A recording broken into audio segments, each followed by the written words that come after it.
Bonjour, bonsoir et bienvenue Simla. Nous allons prier. Seigneur, merci. Merci pour ce moment que tu nous offres, ce temps de méditation. Merci de nous inspirer. Merci de nous apprendre quelque chose. C'est dans le nom de ton Fils Jésus-Christ que nous avons prié.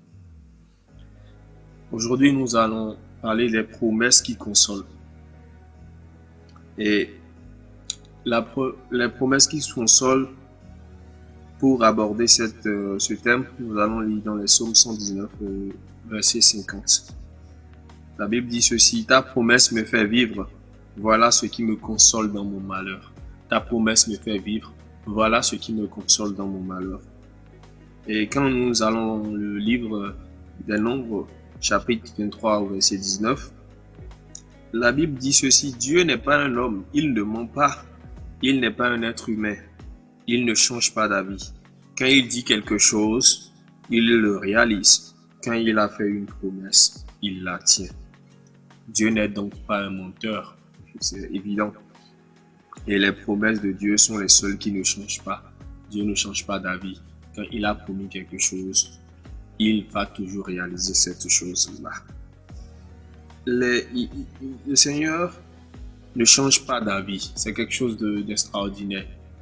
Le Seigneur, quand il a dit qu'il va faire quelque chose, nous pouvons être conscients, nous pouvons être sûrs, nous pouvons demeurer confiants de ce que cette chose sera accomplie.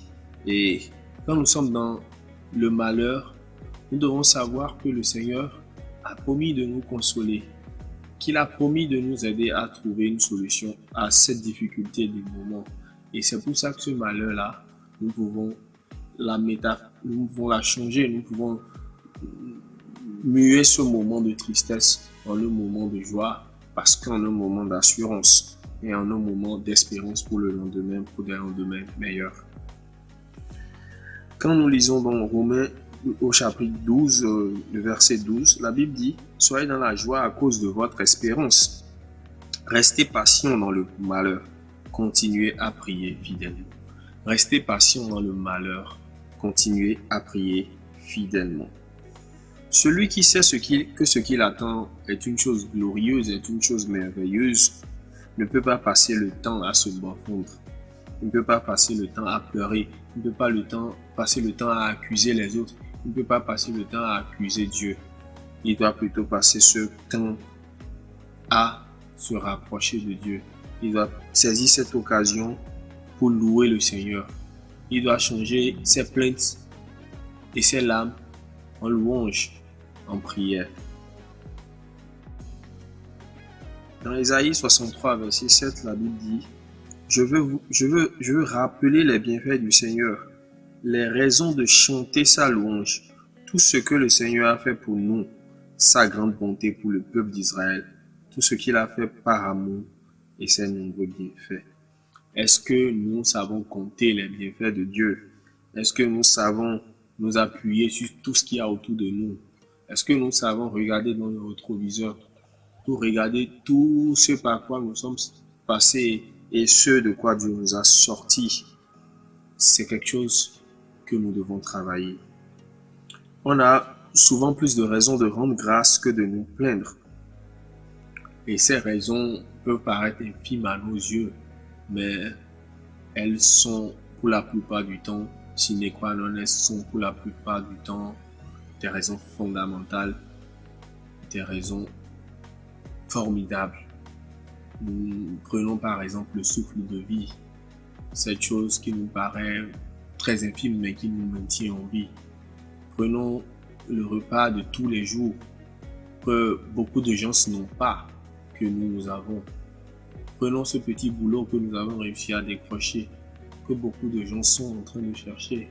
Prenons cet enfant que nous avons à la maison, que beaucoup de gens sont en train de rechercher et n'ont pas encore trouvé.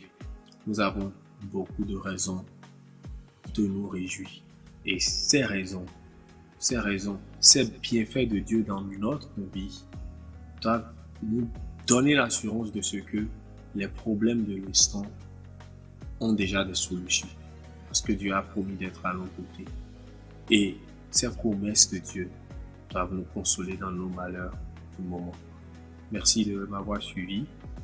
Si vous avez des préoccupations, des questions ou des apports, n'hésitez pas à nous écrire en inbox sur notre page ou directement en commentaire sous cette vidéo Ibra. À la prochaine, nous allons prier.